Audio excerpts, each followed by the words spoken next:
It is the importance of financial service in that first one, economic growth. ಅಂದ್ರೆ ಆರ್ಥಿಕ ಬೆಳವಣಿಗೆ. ಇದು point wise ಇದಾವೆ ವಿತ್ ಎಕ್ಸ್ಪ್ಲನೇಷನ್ಸ್ ಇದೆ ಒಂದು 2 to 4 ಲೈನ್ಸ್ ನಲ್ಲಿ. Here economic growth nothing but the financial service industries mobilizes the savings of the people and channels them into productive investments by providing various services to people in general and corporate enterprises in particular.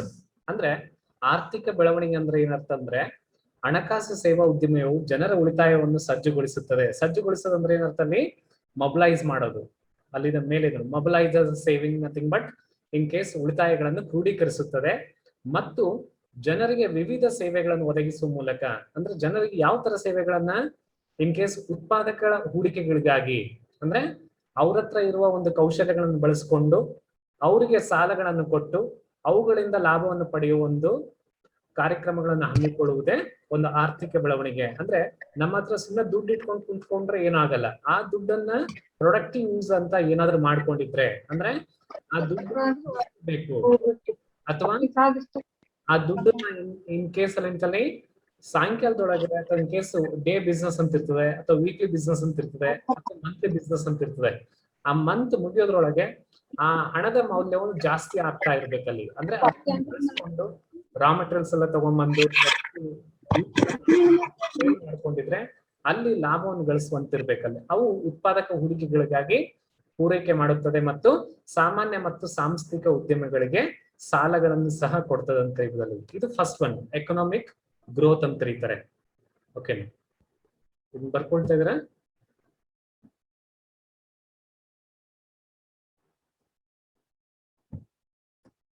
Okay, second one, promotion of savings.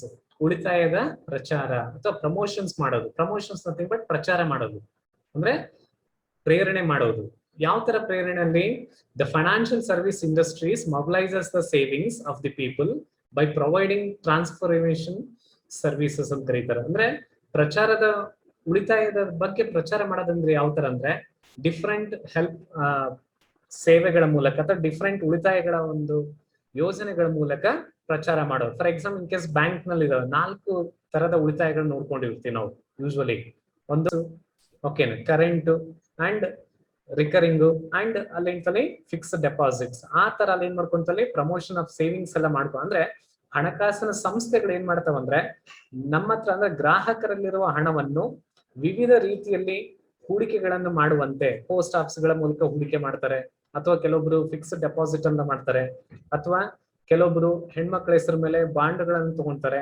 ಈ ತರ ಆ ಉಳಿತಾಯಗಳ ಯೋಜನೆಗಳು ಈಗೆಲ್ಲ ಪರಸ್ಪರ ಸಹಾಯಕ ನಿಧಿಗಳಂತ ಬಂದಿದಾವೆ, mutual funds ಅಂತ ಬರ್ತಾ ಇದಾವೆ, advertisement ನೋಡ್ತಿರ್ತೀರಿ.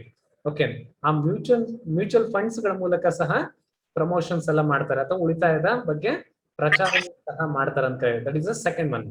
Next third one, capital formation. Capital nothing but ಬಂಡವಾಳದ ರಚನೆ. ಅಂದ್ರೆ ನಮ್ಮ ಕೈಗಾರಿಕೆಗಳಿಗೆ ಬೇಕಾದ, ಅಂದ್ರೆ ಇನ್ ಕೇಸ್ ಮಾರುಕಟ್ಟೆಯಲ್ಲಿರುವ ಕೈಗಾರಿಕೆಗಳಿಗೆ ಬೇಕಾಗಿರುವ ಬಂಡವಾಳದ ರಚನೆಯನ್ನು ಸಹ ನಮ್ಮ ಒಂದು ಫೈನಾನ್ಷಿಯಲ್ ಸರ್ವಿಸಸ್ ಎಲ್ಲ ಮಾಡ್ಕೋ. ಇಲ್ಲಿ financial services that should be indication, bank institutions, financial institutions or other non-banking financial services. Those are financial institutions.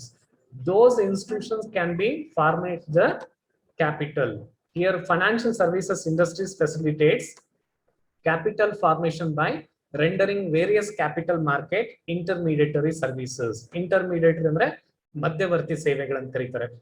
ಅಂದ್ರೆ ಬಂಡವಾಳದ ರಚನೆ ಮಾಡ್ತಾರೆ. ಯಾವ ತರ ರಚನೆ ಮಾಡ್ತಾರೆ ಅಂದ್ರೆ ಹಣಕಾಸು ಸೇವಾ ಉದ್ಯಮವು ವಿವಿಧ ಬಂಡವಾಳ ಮಾರುಕಟ್ಟೆ ಮಧ್ಯವರ್ತಿಗಳ ಸೇವೆಗಳ ಮೂಲಕ ಬಂಡವಾಳ ರಚನೆಗೆ ಅನುಕೂಲವಾಗುತ್ತವೆ. ಅಂದ್ರೆ ಒಬ್ಬ ಹೂಡಿಕೆದಾರನಿಗೆ ಬಂಡವಾಳ ಎಲ್ಲೆಲ್ಲಿ ಸಿಗ್ತದೆ, ಅಂದ್ರೆ ಯಾವ ಮೂಲಗಳಲ್ಲಿ ಬಂಡವಾಳಗಳೆಲ್ಲ ಲಭ್ಯತೆ ಇದೆ, ಅವೆಲ್ಲದರ ಬಗ್ಗೆ ಮಾಹಿತಿಗಳನ್ನು ಕೊಡ್ತಾ ಬರ್ತದೆ.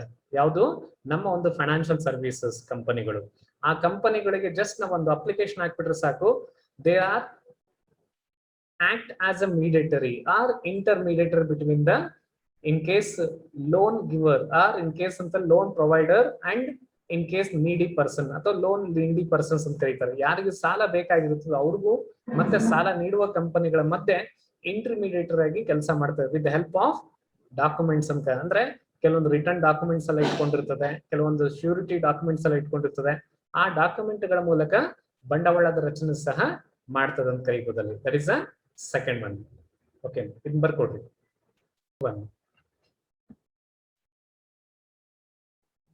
ಹೆಡ್ಡಿಂಗ್ ನೋಡ್ರಿ, creation of employment opportunities. Heading ಅದು ಉದ್ಯೋಗ ಅವಕಾಶಗಳನ್ನ ಸೃಷ್ಟಿಸುತ್ತದೆ. ಅಂದ್ರೆ ಫೈನಾನ್ಷಿಯಲ್ ಸರ್ವಿಸಸ್ ಕಂಪನಿಗಳಿಂದ ನಮಗೆ ಉದ್ಯೋಗ ಅವಕಾಶಗಳು ಸಿಗ್ತಾ ಇದಾವೆ. ಯಾವ ತರ ಉದ್ಯೋಗಗಳು ಸಿಗ್ಬೋದಲ್ಲಿ? ಫಾರ್ ಎಕ್ಸಾಂಪಲ್ ಮಾರ್ಕೆಟಿಂಗ್ ಏಜೆಂಟ್ಸ್ ಅಂತ ಬರ್ತಾರೆ, ಗೊತ್ತಿರ್ಬೋದು ನಿಮಗೆ. ಅದೇ ತರ ಬ್ಯಾಂಕ್ಗಳಲ್ಲಿ ಅಥವಾ ಹಣಕಾಸಿನ ಸಂಸ್ಥೆಗಳಲ್ಲಿ ಕೆಲವೊಬ್ರು ಏಜೆಂಟ್ಸ್ ಅಂತಿದ್ದಾರೆ. ಫಾರ್ ಎಕ್ಸಾಂಪಲ್ ಇನ್ಸೂರೆನ್ಸ್ ಕಂಪನಿಗಳು, ಅವು ಸಹ ಫೈನಾನ್ಷಿಯಲ್ ಸರ್ವಿಸಸ್.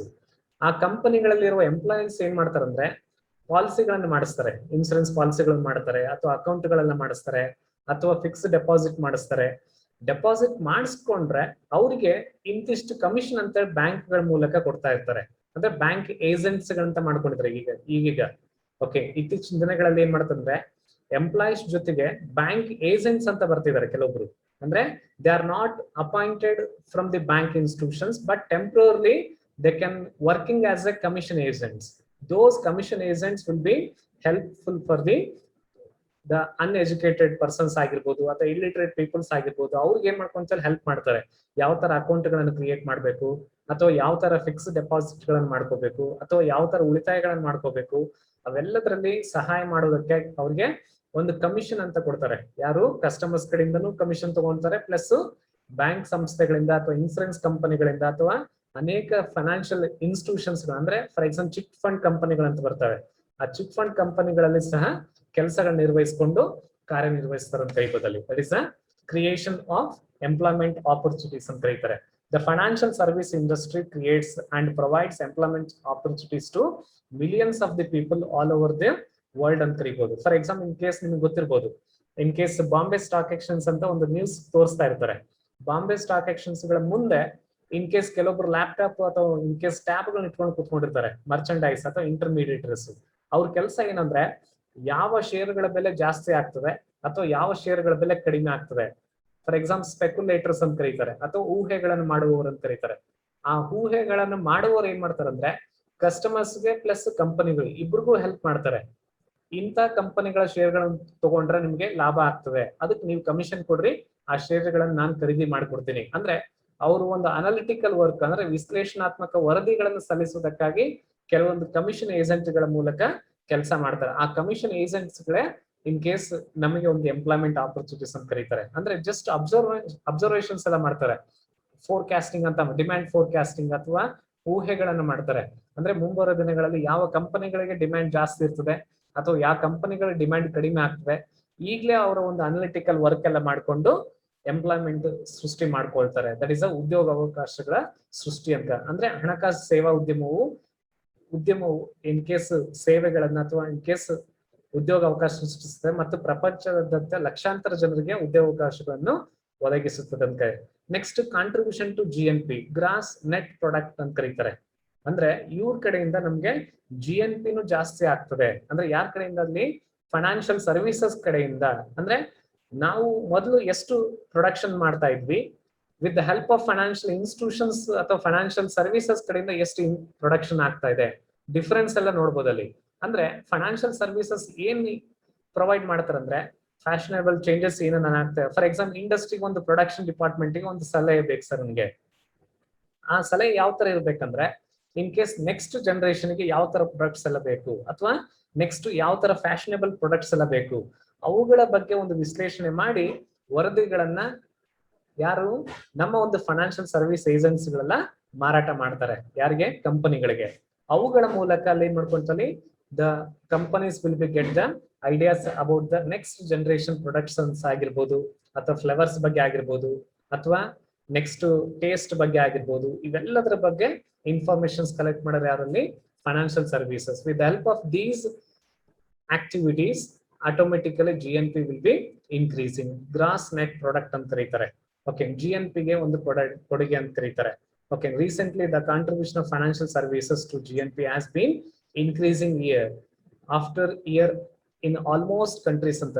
ಇದರ ಒಂದು GNP ಕೊಡುಗೆ ಎಷ್ಟಿದೆ ಅಂದ್ರೆ ಆಲ್ಮೋಸ್ಟ್ ಮೋರ್ ದೆನ್ 20% ವರೆಗೂ ಫೈನಾನ್ಷಿಯಲ್ ಸರ್ವಿಸಸ್ ಕಡೆಯಿಂದ ನಮಗೆ GNP ಪ್ರೊಡಕ್ಷನ್ಸ್ ಎಲ್ಲ ಜಾಸ್ತಿ ಆಗ್ತಾ ಇದೆ with the help of financial services ಅಥವಾ ಹಣಕಾಸಿನ ಸೇವೆಗಳ ಮೂಲಕ. GNP ಕೊಡುಗೆ ಏನಾಗಿದೆ ಅಂದ್ರೆ ಇತ್ತೀಚಿನ GNP ಗೆ ಹಣಕಾಸು ಸೇವೆಗಳ ಕೊಡುಗೆ ಆಗಿದೆ.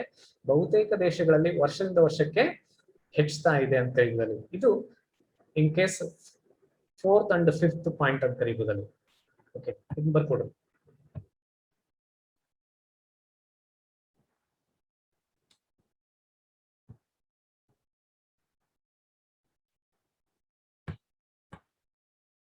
Sixth one, provision of liquidity ಅಥವಾ ದ್ರವತ್ವ ಅಥವಾ ದ್ರವ್ಯತೆಯನ್ನು ಒದಗಿಸುವುದು. ಏನದು ಲಿಕ್ವಿಡಿಟಿ ಮೀನ್ಸ್ ನಥಿಂಗ್ ಬಟ್ ಯಾವುದೇ ಒಂದು ಫಂಡ್ ಅನ್ನ ಇಮಿಡಿಯೇಟ್ ಆಗಿ ಕ್ಯಾಶ್ ಆಗಿ ಕನ್ವರ್ಟ್ ಮಾಡ್ತಾ ಇದ್ರೆ, ಅಂದ್ರೆ ನಮ್ಮಲ್ಲಿ ಯಾವ್ದೋ ಒಂದು ಫಿಕ್ಸ್ಡ್ ಡೆಪಾಸಿಟ್ ಇದೆ ಸರ್, ನಮ್ಗೆ ಆ ಫಿಕ್ಸ್ಡ್ ಡೆಪಾಸಿಟ್ ಗಳನ್ನ ಇಮಿಡಿಯೇಟ್ ಆಗಿ ಕ್ಯಾಶ್ ಕನ್ವರ್ಟ್ ಆಗಿ ಮಾಡ್ಬೇಕು. ಅಂದ್ರೆ ಎಮರ್ಜೆನ್ಸಿ ಪೀರಿಯಡ್ ಇದೆ ಅಥವಾ ಯಾವ್ದೋ ಒಂದು ಫಂಕ್ಷನ್ ಇದೆ ಅಥವಾ ಮನೇಲಿ ಯಾವ್ದೋ ಒಂದು ಇನ್ ಕೇಸ್ ಯಾವ್ದೋ ಒಂದು ಇವೆಂಟ್ ಇದೆ, ಅವುಗಳ ಸಲುವಾಗಿ ನನ್ನ ಒಂದು ಫಿಕ್ಸ್ಡ್ ಡೆಪಾಸಿಟ್ ಯಾವತ್ತೋ ಅಂದ್ರೆ ನೆಕ್ಸ್ಟ್ ಮಂತ್ ಅಥವಾ ನೆಕ್ಸ್ಟ್ 2 months ಆದ್ಮೇಲೆ ಅದು ಮೆಚುರಿಟಿ ಡೇಟ್ ಇದೆ.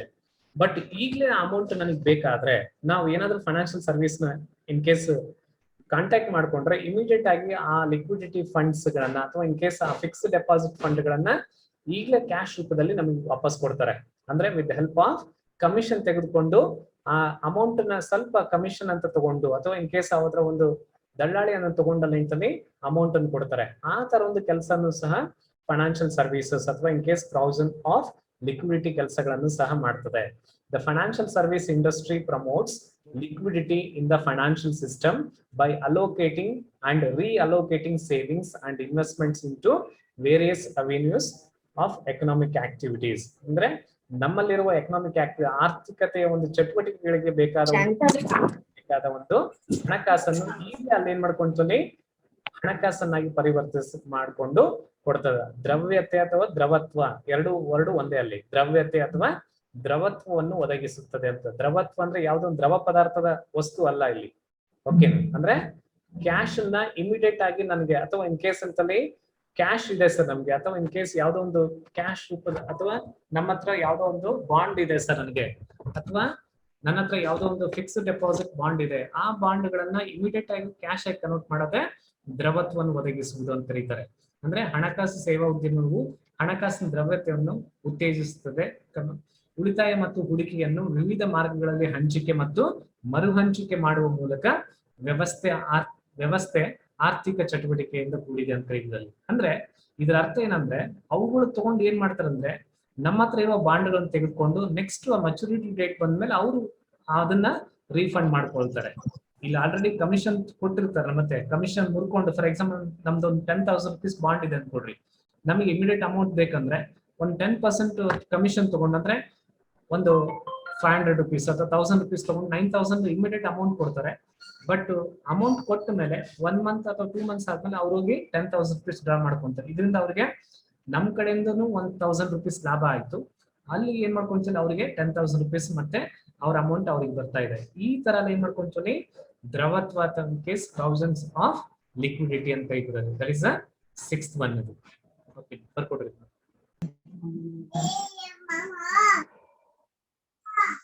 ಓಕೆ, ಅವು 6 ಇಂಪಾರ್ಟೆನ್ಸ್ ಆಗಿರ್ತದೆ.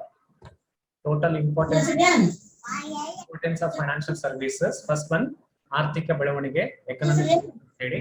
Second one promotion of savings, ಉಳಿತಾಯದ ಪ್ರಚಾರ ಮತ್ತು ಉಳಿತಾಯದ ಪ್ರಚಾರ ಅಂತ ಕರೀತಾರೆ. ಕ್ಯಾಪಿಟಲ್ ಫಾರ್ಮೇಶನ್, ರಚನೆ. 4ನೇದು ಕ್ರಿಯೇಷನ್ ಆಫ್ ಎಂಪ್ಲಾಯ್ಮೆಂಟ್ ಆಪರ್ಚುನಿಟೀಸ್, ಉದ್ಯೋಗ ಅವಕಾಶಗಳ ಸೃಷ್ಟಿ. 5ನೇದು ಕಾಂಟ್ರಿಬ್ಯೂಷನ್ ಟು GNP ಅಂದ್ರೆ GNP ಗೆ. Next last one provision of liquidity ಅಥವಾ ದ್ರವತ್ವವನ್ನು ಅಥವಾ ದ್ರವ್ಯತೆಯನ್ನು ಒದಗಿಸುವುದು. ಇದು ಹೆಡ್ಡಿಂಗ್. ಇದು ಅಥವಾ ಮಹತ್ವ ಅಂತ ಕರೀತಾರೆ ಅಥವಾ ಪ್ರಾಮುಖ್ಯತೆ ಅಂತ ಕರೀತಾರೆ. ನೆಕ್ಸ್ಟ್ ಹೆಡ್ಡಿಂಗ್ ಫೈನಾನ್ಷಿಯಲ್ ಸರ್ವಿಸಸ್ ಅಂದ್ರೆ ಹಣಕಾಸು ಸೇವೆಗಳಲ್ಲಿ ಪ್ರವೃತ್ತಿ ಕರೀತಾರೆ. ಹೆಡ್ಡಿಂಗ್ ಕೋಡಲ್ಲಿ recent trends in financial services, ಹಣಕಾಸು ಸೇವೆಗಳಲ್ಲಿ ಪ್ರವೃತ್ತಿಗಳು. ಇದು ಹೆಡ್ಡಿಂಗ್ ಅಷ್ಟೇ ತಗೊಳ್ರಿ, ನೆಕ್ಸ್ಟ್ ಕ್ಲಾಸ್ ನಲ್ಲಿ ಎಕ್ಸ್ಪ್ಲೇನ್ ಮಾಡೋಣ. ಅಲ್ಲಿ ಹೆಡ್ಡಿಂಗ್ ಟೋಟಲ್ ಅಲ್ಲಿ ಏನ್ ಮಾಡ್ಕೊಂತೀವಿ 6 ಹೆಡ್ಡಿಂಗ್ಸ್ ಬರ್ತವೆ. ಅಷ್ಟೇ ಬರ್ಕೊಡ್ರಿ, ನೆಕ್ಸ್ಟ್ ಕ್ಲಾಸ್ ನಲ್ಲಿ ಎಕ್ಸ್ಪ್ಲೇನ್ ಮಾಡ್ಕೊಂಡು. ಫಸ್ಟ್ ಡಿಜಿಟೈಸೇಷನ್ ಅಥವಾ ಡಿಜಿಟಲೀಕರಣ, ಇವ್ರು ಯಾರು ಹೊಸ್ತಾಗಿ ಬಂದಾರ ನಮಗೆ ಫಸ್ಟ್ ರೆಕಾರ್ಡ್ ಮಾಡಿನಲ್ಲ ಇಪ್ಪ ಅದು ರೆಕಾರ್ಡ್ ಮಾಡಿನಲ್ಲ ಅದು ಡಿಜಿಟಲೀಕರಣ. ಸೆಕೆಂಡ್ ಒನ್ ಮೊಬೈಲ್ ಬ್ಯಾಂಕಿಂಗ್, ಕನ್ನಡದಲ್ಲಿ ಸಹ ಮೊಬೈಲ್ ಬ್ಯಾಂಕಿಂಗ್ ಅಂತ ತಗೊಳ್ರಿ. ಬರ್ಕೊಳ್ತಾ ಇದ್ರಲ್ಲಮ್ಮ. ಫಸ್ಟ್ ಒನ್ ಡಿಜಿಟೈಸೇಷನ್ ಅಥವಾ ಡಿಜಿಟಲೀಕರಣ ಅಂತ ಕರೀತಾರೆ ಕನ್ನಡದಲ್ಲಿ. Second one mobile banking. Points ಬರ್ಕೊಡ್ರಿ, ನೆಕ್ಸ್ಟ್ ಕ್ಲಾಸ್ ಎಕ್ಸ್ಪ್ಲೇನ್ ಮಾಡೋಣ ಅದನ್ನ. ನೆಕ್ಸ್ಟ್ ಯು ಪಿ ಅಂತ ಕರೀತಿರ್ವಿ, ಗೊತ್ತಿರ್ಬೋದು ನಿಮ್ಗೆ. ಯು ಪಿ ಎಸ್ ಟ್ರಾನ್ಸ್ಫರ್ ಮಾಡ್ತಾ ಇದ್ರು, ಅಮೌಂಟ್ ಟ್ರಾನ್ಸ್ಫರ್ ಮಾಡ್ತಾರಲ್ಲ ಫೋನ್ ಪೇಗಳ ಮೂಲಕ ಅಥವಾ ಗೂಗಲ್ ಪೇ ನಲ್ಲಿ ಮಾಡ್ಕೋಬೇಕಾದ್ರೆ ಯು ಪಿ ಅಂತ ಬರ್ತದೆ. ಯು ಪಿ ಅಂದ್ರೆ ಇವೆಲ್ಲಗಳ ಮೂಲಕ in case unified payment interface ಅಂತ ಕರೀತಾರೆ. ಅಂದ್ರೆ ಏಕೀಕೃತ ಪಾವತಿ ಇಂಟರ್ಫೇಸ್. ಅದ್ ನಂಗೆ ಬರ್ಕೊಡ್ರಿ, interface, unified payment interface, unified payment interface, ಏಕೀಕೃತ ಪಾವತಿ ಇಂಟರ್ಫೇಸ್ ಅಂತ ಕರೀತಾರೆ. Third one. Next fourth one artificial intelligence. Artificial intelligence robots, ಕೃತಕ ಬುದ್ಧಿಮತ್ತೆ ರೋಬೋಟ್ಗಳು. ಬುದ್ಧಿಮತ್ತೆ ರೋಬೋಟ್ಗಳು, ಆರ್ಟಿಫಿಷಿಯಲ್ ಇಂಟೆಲಿಜೆನ್ಸ್ ರೋಬೋಟ್ಸ್ ಅಂತ ಕರೀತಾರೆ. ಕೃತಕ ಬುದ್ಧಿಮತ್ತೆ ರೋಬೋಟ್ಗಳು. ನಾಲ್ಕನೇದು.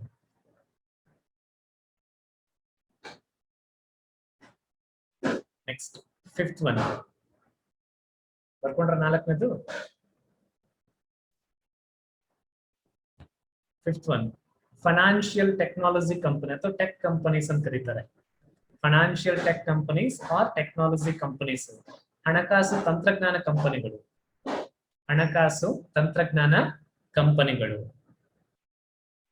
ಹಣಕಾಸು ತಂತ್ರಜ್ಞಾನ ಕಂಪನಿಗಳು, ಹಣಕಾಸು ತಂತ್ರಜ್ಞಾನ ಕಂಪನಿಗಳು. And last one digital only banks ಅಂತ ಕರೀತಾರೆ.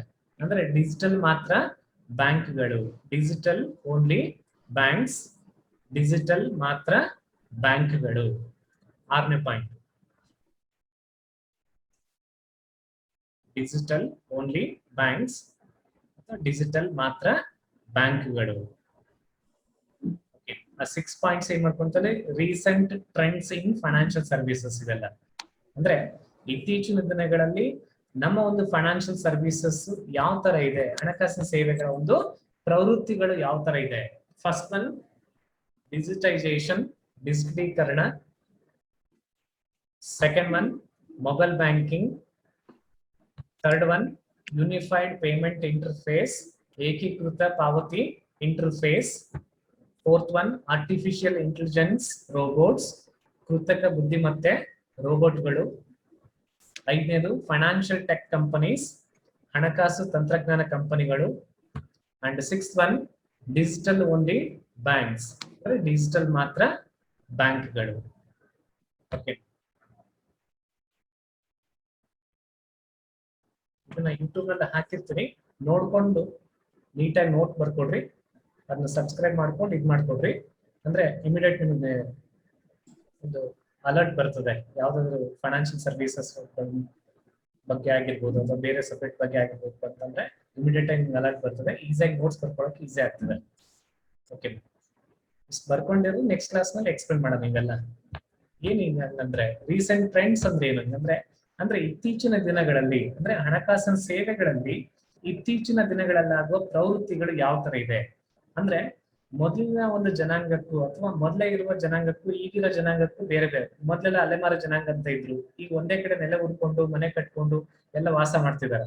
ಅದೇ ತರ ನಮ್ಮ ಒಂದು ಫೈನಾನ್ಷಿಯಲ್ ಸರ್ವಿಸಸ್ ಮೊದಲು ಯಾವ ತರ ಇದೆ, ನೆಕ್ಸ್ಟ್ ಈಗ ಯಾವ ತರ ಇದೆ, ಅದ್ರ ಬಗ್ಗೆ ಏನ್ ಮಾಡ್ಕೊಂಡ್ರೆ ಡಿಸ್ಕಷನ್ಸ್ ಎಲ್ಲ ಮಾಡ್ತಾ ಇರ್ತೀವಿ. With the help of 6 financial recent trends we can explain about the financial services of recent trends ಅಂತ ಕರೀತಾರೆ. ಓಕೆ, ಇಷ್ಟು ಇವತ್ತಿನ ಕ್ಲಾಸ್ ನಲ್ಲಿ. ಓಕೆ, ನೆಕ್ಸ್ಟ್ ಕ್ಲಾಸ್ ನಲ್ಲಿ ಇದನ್ನ ಒಂದೊಂದಾಗಿ ಎಕ್ಸ್ಪ್ಲೇನ್ ಮಾಡ್ಕೊಂತ ಬರೋಣ. ಓಕೆ, ಇದನ್ನ ಯೂಟ್ಯೂಬ್ ನಲ್ಲಿ ಹಾಕಿರ್ತೀನಿ, ಅದನ್ನ ನೀಟಾಗಿ ನೋಡ್ಕೊಂಡು ನೋಟ್ ಬರ್ಕೊಡ್ರಿ. ನೆಕ್ಸ್ಟ್ ಕ್ಲಾಸ್ ನಲ್ಲಿ ಎಕ್ಸ್ಪ್ಲೇನ್ ಮಾಡ್ತೀನಿ ಅದನ್ನ. ಓಕೆನಾ?